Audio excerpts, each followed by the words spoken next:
hey, look at your insights. If it says 9 a.m., post before the peak. Post before the peak. This is Stay Paid, a sales and marketing podcast on a mission to help you close more deals and retain more business. Welcome to another episode of Stay Paid. I'm Joshua Stike along with Luke Acree. And before we bring on our guest today, we'd love it if you take a minute to subscribe to Stay Paid on Apple Podcast or Spotify if you're not already. And while you're there, drop us a review. We'll read it here on the show. This week's featured review, I said something to Ariel. I was like, Ariel, did we do something to get reviews? Because we got 3 reviews in 3 days last week. Wow. Yeah. So we struck a nerve with one of the shows. I think I begged. Yeah. You probably did. This review comes from Danny OBX. So Danny, I'm assuming you're in the Outer Banks. They say, thanks for being my running partners. Hey guys, I've been a Reminder Media client for years now. I decided in May to increase my weekly runs from 2 to 5. Wow. So there you go, increasing the goals. And I needed to figure out how I was going to keep myself motivated during those runs. That's exactly when I found Stay Paid. Listening to your amazing content and inspiring guests make the miles fly by, so much so that my assistant is now conditioned to ask me every morning when I get to the office, what's today's take action? And does it need to go on the Trello board? So the Trello board's like a little to-do list. That's amazing. Keep up the great work. Thank you so much, Danny, for leaving that review. Speaking of amazing content and inspiring guests, today's guest is Millie Adrian, better known online as modernmillie. She's an online educator and YouTuber who teaches aspiring influencers how to turn their personal brand into a full-time business through social media growth, brand collaborations, and business organization tips. Applying the content she learned from being a project manager in the corporate world and now growing and managing her own personal brand the last 5 years, Millie has found her passion in helping others create stability, structure, and strategy within their business in the ever-evolving space of social media. Millie, welcome to Stay Paid. Hello, Josh. Hey, Luke. Thanks for having me. This is so... Anytime I'm on a podcast and they introduce me and they're like, Millie does this, I'm like, why do I... you guys hype me up so much. I'm like... You deserve the hype. We were talking about this before the podcast. I'm really excited to have you on because I remember finding you when I got in... I started working on Stay Paid's Instagram back during quarantine. I don't remember why. I just started getting more into Instagram. And anytime I get into a thing... I have to research, right? I research and I go look up and I want to see a bunch of stuff. And naturally, one of the first places to go is YouTube. So I was looking up Reels ideas or Reels inspiration or whatever, strategy for Instagram. And I found one of your videos and you were the first person I ever then went and found on Instagram and sent you a DM, which was hey, thank you for that video that I saw on YouTube because the tips were just so practical and you could immediately put them into practice. So I've been following you ever since. So really excited to have you on the show. Would love for you to just kind of give the audience a little bit of your backstory. Obviously, you went from the corporate world into this idea of being an influencer online. How did that happen? You've been doing it for the past 5 years. Tell us a little bit about your story. Yeah, so I've always been a creative junkie, I guess. I had a YouTube channel with my little brother for about 9 years, and it was just for fun. We would make videos ever since we were little with our parents' camcorder and magic shows, dance shows. We just made videos for fun. And so we had a YouTube channel for 9 years. When I went off to college, that's kind of when we slowed down our posting. And then when I came back from college, he was off doing his thing. So we kind of stopped being consistent with it. And I was pursuing dance at the time as well. So I was like, okay, well, if I'm not posting videos and being creative there, I'm going to be dancing. But I had a pretty bad injury where I had to drop out of my dance classes, but I was on a dance scholarship. So I actually lost access to all of my classes and I had to drop out of college because the injury, my doctor's like, hey, you can't dance. You can't be on your foot. I was dancing full time and teaching dance full time. So I was like, okay, well, now I need to sit on my butt. Yeah. She was like, you need to find a desk job. You need something where you're going to sit down 24/7. So that's when I got introduced to the corporate world. And I started just as a seasonal call sales representative at this one company. And just with my summer there, the manager was like, hey, we actually want to promote you to one of the call center manager. So that company, I talked to my boss. I was like, hey, what do you need from me? I could go to school and pursue marketing. What do you need? What should I do? And he's like, don't go back to school. Just experience. We don't care if you have a certain degree, just whatever you're passionate about, kind of consume yourself at that thing. And if you want to help our business, just practice and educate yourself. So I loved the company. I was there for 5 years. My last position there was a project manager over the dev and marketing teams. And for the 5 years, I just was really missing that creative outlet of dancing, and I needed another form of expression. So I kind of went back to YouTube and started making some lifestyle videos and posting to Instagram because photo was big too. So I was like, how are these bloggers getting paid to travel the world? So I'm like dabbling here, dabbling there, niche hopping around. And as I was posting, I got a lot of questions of, hey, Millie, how do you take these pictures? How do you write your captions? How are you growing so fast? And I was a dance teacher for 9 years, and I wanted to get my liberal studies master's so I could be a teacher full time. So I was like, oh, I'm just going to teach because that's what I know to do. I feel like I love teaching and I feel like I'm pretty good at it. So I just started making educational posts and teaching people on YouTube how to do certain things, teaching people on Instagram how to do some things. And that's kind of how it all started and kind of where I ended up today, I guess. Amazing. Well, that's the true definition. When life gives you lemons, find some vodka. And I mean lemonade. Make some lemonade. That's what I meant. No, but that is insanely impressive of, hey, look, sometimes it feels like your dreams are taken away from you, but you can find other outlets to put. You're extremely successful now on social. Would love, because I kind of want to be selfish here on this. We followed your tips, a lot of your tips in our own, Instagram and different social media that we're doing. Would love to pick your brain on what you think is happening right now on Instagram, especially from the algorithm standpoint. Mm-hmm. And my first question will be like Reels. Should I even post pictures anymore? Or should everything should I just be posting Reels even when my picture, should it be a Reel? Yeah, I love that question. I think the answer to that question is going to be different for everybody because I think they're probably at different points of their journey with Instagram and maybe they have different goals. So depending on what your goal is with your Instagram page, that's going to cause a different action for you to take. If your goal is growth and you want to grow fast, focus on Reels. Like the answer is as simple as that. If you're not in a growth phase right now, and that's not something you're pursuing, maybe you don't have time to create video content and you just want to nurture your community, or maybe Instagram's just like a personal place for you to connect and network and meet other people. You don't have to make Reels. You can post photos, you can create educational carousels. Right now, I'm not even posting Reels, maybe once every other week because I don't have the capacity to do that right now. I'm focusing on other things in my business. So I tell people to post Reels because most people come to me with like, how do I grow? How do I grow? So I'm like, post Reels. Right now, I'm not in a growth phase. So I'm posting educational content through carousels because I feel like that's how my audience will consume educational content. If it's not going to be real, it'll probably be a carousel. Interesting. So in terms of growth and posting Reels, mainly because that's just what Instagram is pushing right now. Like they're still pushing that content the most. Like I know, they show up on the Discover page. We get people that sometimes we get more likes on our Reels than we have followers. Like a lot of times we get more likes on our Reels than we have followers. Is that just from that promoted content because that's what Instagram is favoring right now?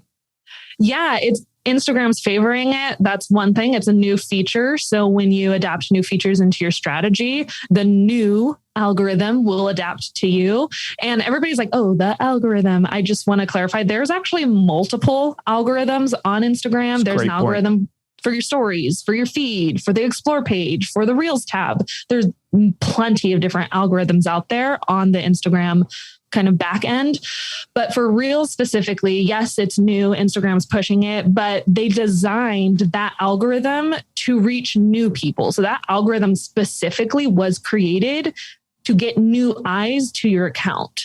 That's like Instagram has constantly been saying that. Even Adam Mosseri, who's the head of Instagram, he's like, use Reels to reach new people. And that's what I tell my students. Anytime you create a Reel, create it as if somebody is seeing your content for the first time, because that's what Instagram wants the Reels to be. It's like they want it to be kind of like the TikTok for you page where it's just all new people that you've probably never seen before. Yeah. They want to go more towards that way where creators are able to be discovered easier and quicker on their platform. Love that. What about like the captions, right? So I've been told recently that you should write longer captions because now Instagram is like, that's how it kind of uses to like for its search. So understanding what this post is about and how it's going to promote it or who it's going to show it to.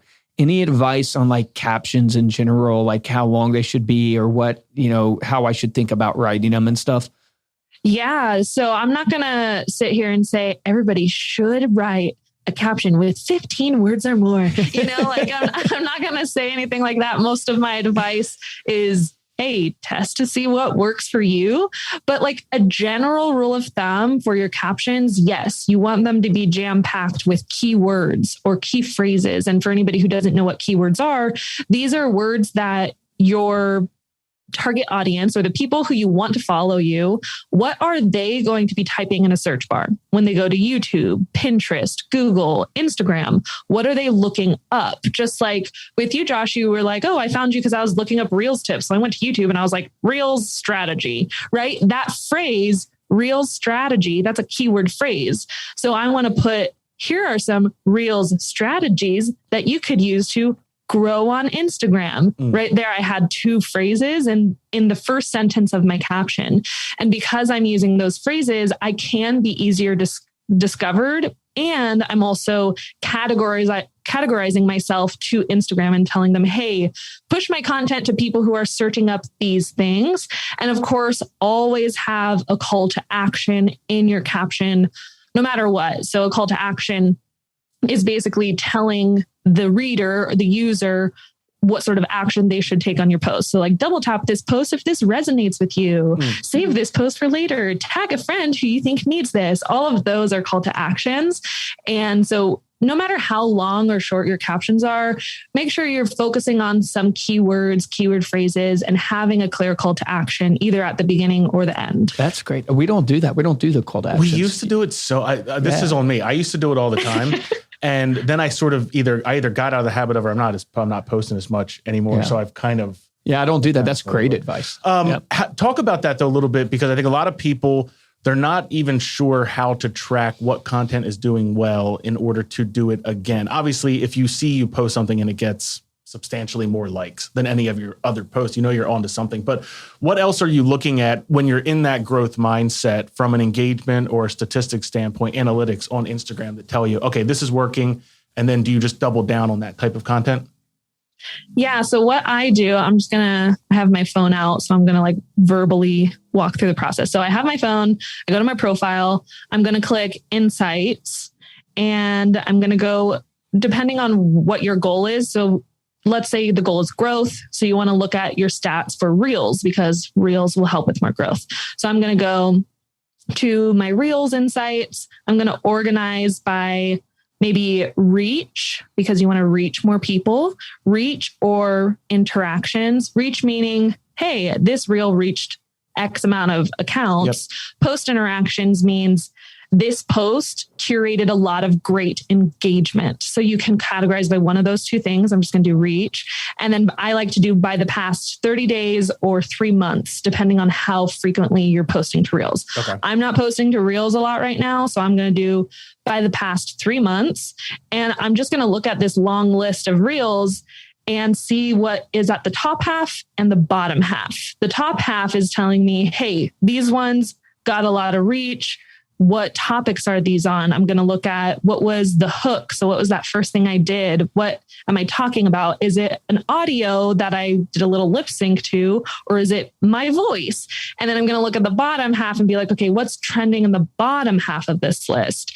Not because I want to stay away from those things, but I want to ask myself, is there something I could have done better to deliver this content in a way that would have resonated with my audience more? So that's kind of what I do. I look at the top and the bottom, and I try to repeat the success that's at the top and not ignore the bottom, but learn from the bottom and see, okay, how could I get 1% better with any of these that were at the bottom? Yeah. I love that. What about now that you're in, because this actually resonates with a conversation that Luke and I were having earlier about our own social media content. And then we had a social media strategy meeting earlier also. One of the things that we're at right now, we're almost in a way, like we kind of listed our top initiatives. What do we want to actually achieve? What's a measurement of success on social media for us? And one of those sounds like maybe where you're at now, which is more of a community building. It's less of a growth strategy, and it's more of how do we give our clients, the people that actually work with Reminder Media, the content and the value that they need in order to build this community. And I was looking at it later and trying to figure out, okay, how do we sort of build a measurement of success around this? How are you doing that now today? Are you looking at purely, okay, my clients are growing in my coaching business and my engagement is increasing on those carousel posts, or what are you looking at now? I use metrical.com. That's one thing. It's Say that again. I'm sorry. What's that? Metrical, METRICOOL. And every month at the end of the month, I extract data from last month's Instagram to kind of share, hey, this is where your audience is at. This is like the posts that got the best engagement. This is your growth tracking, so like it does a whole spreadsheet. It's like 10 pages plus long of like, hey, this was the performance of your Instagram last month. So that's really what my team and I are looking at. We also are really into doing polls on Instagram, and anytime we get a comment on a post. So like just last week I posted, hey, this is the process of a brand collaboration. You do this, this. It was like 10 slides. This is the process. In that post on the comment section, there was a bunch of comments. It's like, okay, can you go into more detail on pitching? Can you go into more detail on this? And we get a lot of those recommendations of like, oh, I actually have a question on this. We turn all of those questions into future post ideas because that's going to cultivate community, because they're like, wow, she's actually listening to me. She's answering my questions. Of course, we're not like ignoring them. We reply and we give as much value as possible. But then we wait for the video. You have to wait for the video to find that out. Right? Yeah. It's like, oh, great question. Stay tuned next month. But we really try to listen to our audience or my followers and ask questions on my stories of like, hey, what post is going to be more helpful to you? Or even when I'm creating a new piece of product that I'm going to sell, it's like, okay, I have all these product ideas. Which one is more helpful for you right now? And let the audience decide on that, because they're going to really guide the engagement and also your business for increase of sales, increase in engagement, and just cultivating that community that way. Makes so much sense. I just had a question before we lose it on the analytics. Is one of the things we're trying to figure out is the time to post. Because, Instagram and we're really on TikTok seeing this a lot too and trying to experiment. It's like it tells you, right, when your audience is on. Have you seen any correlation to like posting when it says your audience is on? Like, have you found that to be true or not true? And would you recommend it?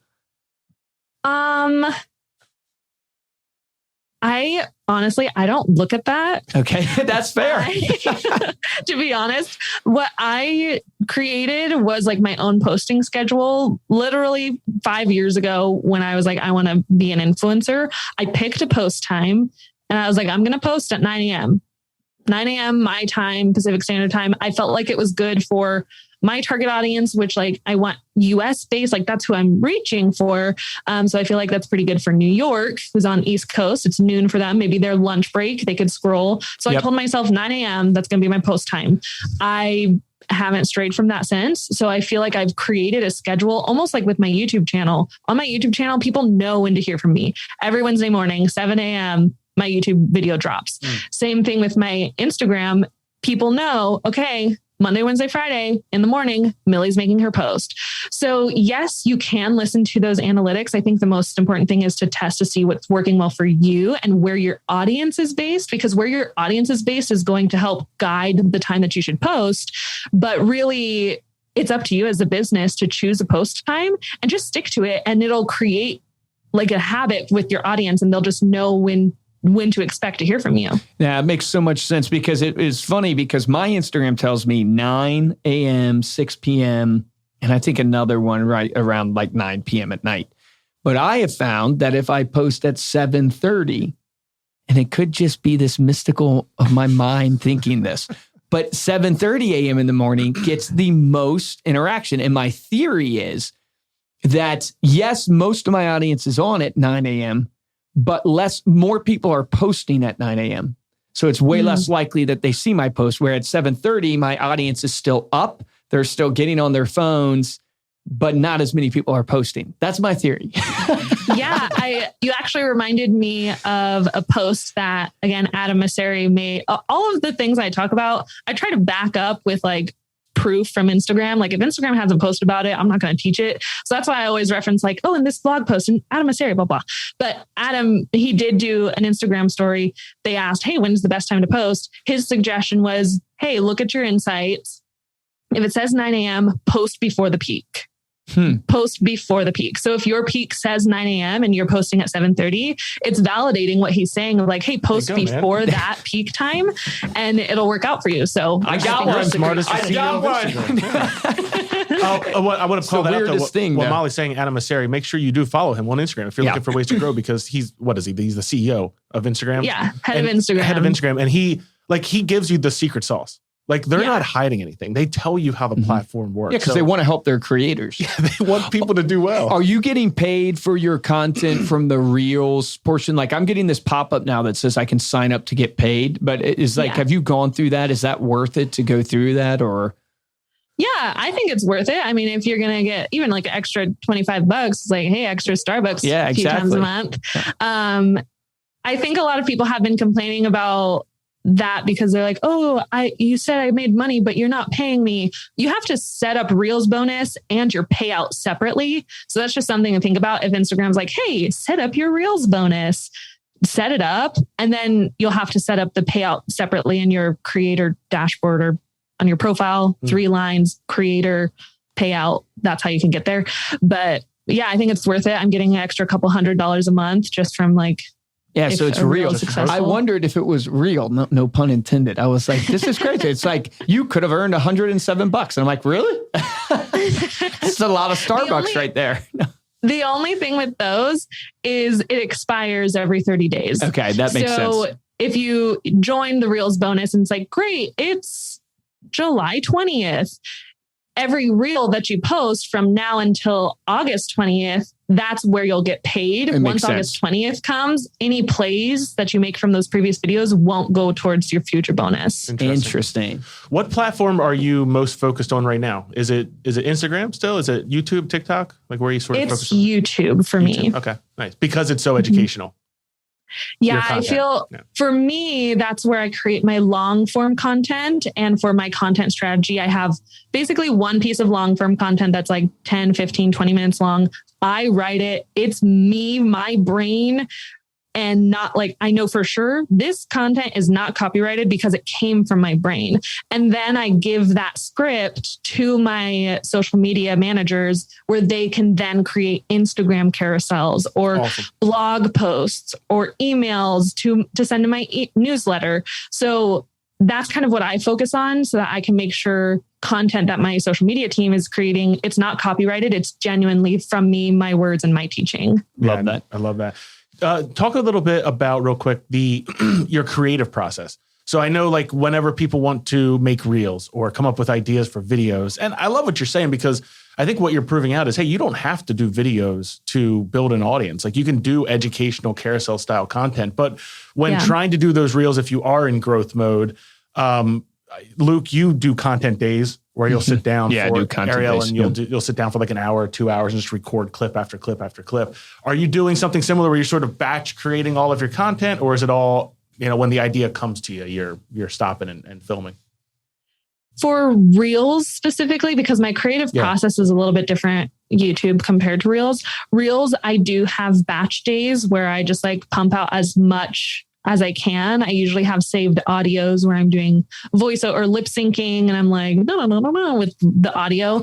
And then I try to sprinkle in some educational stuff where it's me talking and my talking head. I've noticed lately, though, when I study my analytics, the ones where I'm talking, they're not performing as well as the ones where I'm doing a different audio and making it niche specific. Interesting. So those are the ones that I'm kind of focusing on because as of lately, me talking, people don't want to hear my voice, I guess.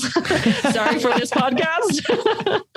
But that's we'll dump in some saved audio over it. Don't worry. Yeah, I do the saved audios. And then when it comes to picking what am I filming and how do I deliver that content to my audience, I try to rotate between my content pillars and my value pillars, or the value pillars. I'm going to try to explain this as easily as possible. Typically I'm a visual person, so I would like draw a map out, but for anybody listening, I'll try to explain it as well as possible. So you have like 3 to 5 content pillars, which are the topics that you talk about in your business, or the topics that you rotate talking about. For me, if I'm an influencer coach, I'm going to talk about Instagram tips, brand collaborations, YouTube tips, how to grow your email newsletter, right? So those are the topics I'm rotating. And then you also have the value side of things, which you hear people say, you need to provide value to your audience. We hear that all the time. And so it's like, okay, well, what is value? Value is content that's educational, entertaining, inspirational, and relatable. So you have those value pillars on one side and your content pillars on the other side. Now what you want to do is mix match the pillars. So if my content pillar is Instagram tips, I'm going to think of 4 videos to deliver Instagram tips in the 4 value pillars. So Instagram tips, that's educational.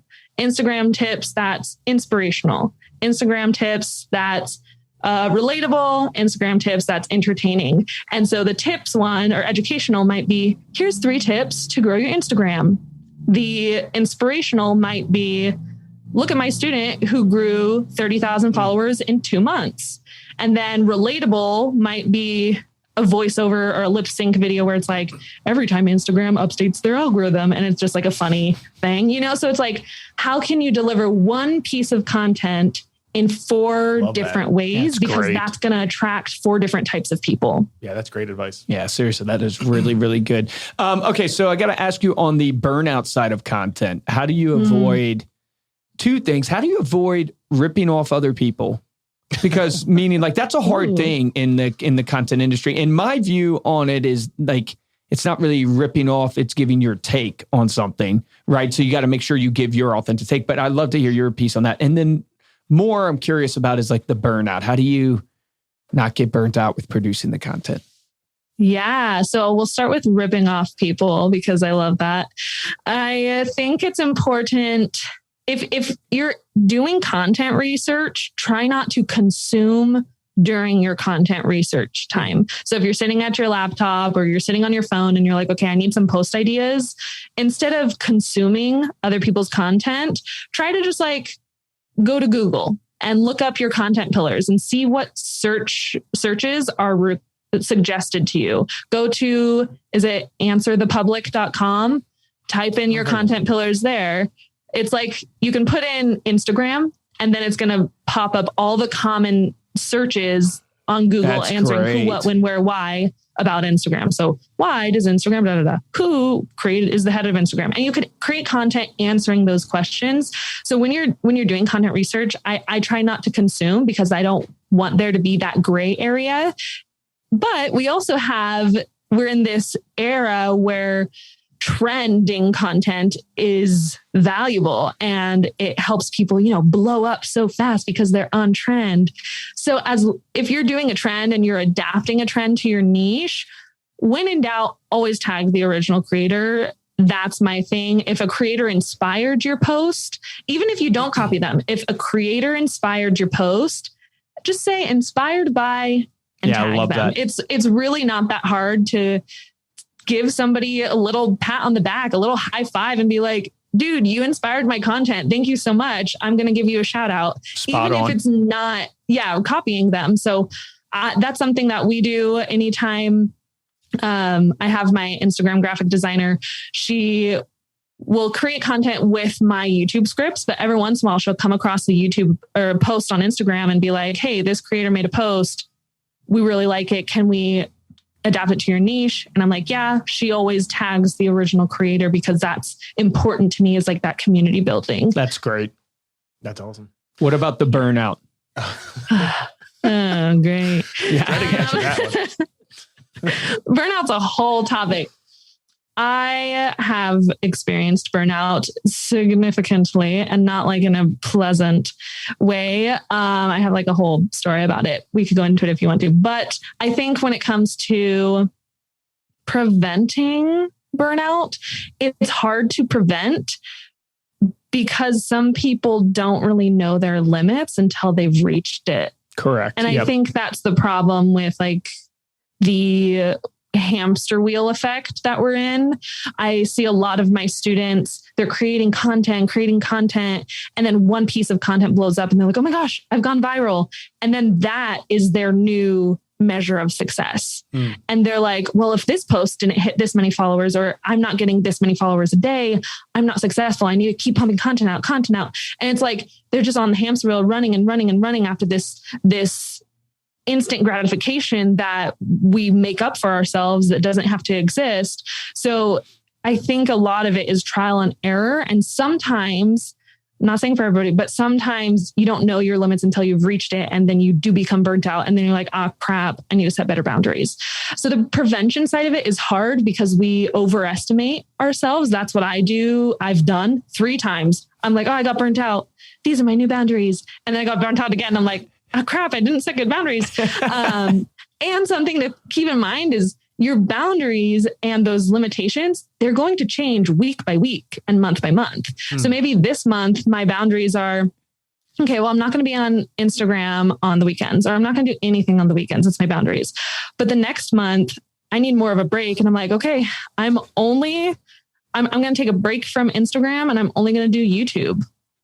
So you really need to listen to your body every week, every month, and reevaluate where those boundaries are set and making sure you're taking care of yourself. The typical like drink water, go on walks, movement, eat healthy, all those things matter. Yeah. And so just take care of yourself, listen to your body, and know that those boundaries are going to change with your lifestyle. Yeah. I think that's really great advice for people, because I think so often like you set boundaries and then you don't keep those boundaries. Yeah, then you get more mad at yourself. Like you make it harder on yourself. Really, you try and stay so rigid versus like, give yourself a break, listen to your body, change your boundaries weekly if you have to, whatever works. Yeah. Millie, I would love to hear from you, because we love asking everyone who comes on the podcast who's built a successful business and going from, coming out of the corporate world to becoming an influencer with hundreds of thousands of followers across YouTube and Instagram and all the platforms and building your own business. What are some of the daily habits or rituals, whatever you want to call them, that you have built in your life that you feel have led to your success? That's a good one. I think valuing your education and investing into yourself and your business is really important. I don't think I would be here today if I didn't invest into my passions and my business. And I don't mean go get out a like $100,000 loan and make a crazy expenses right now, but like start small.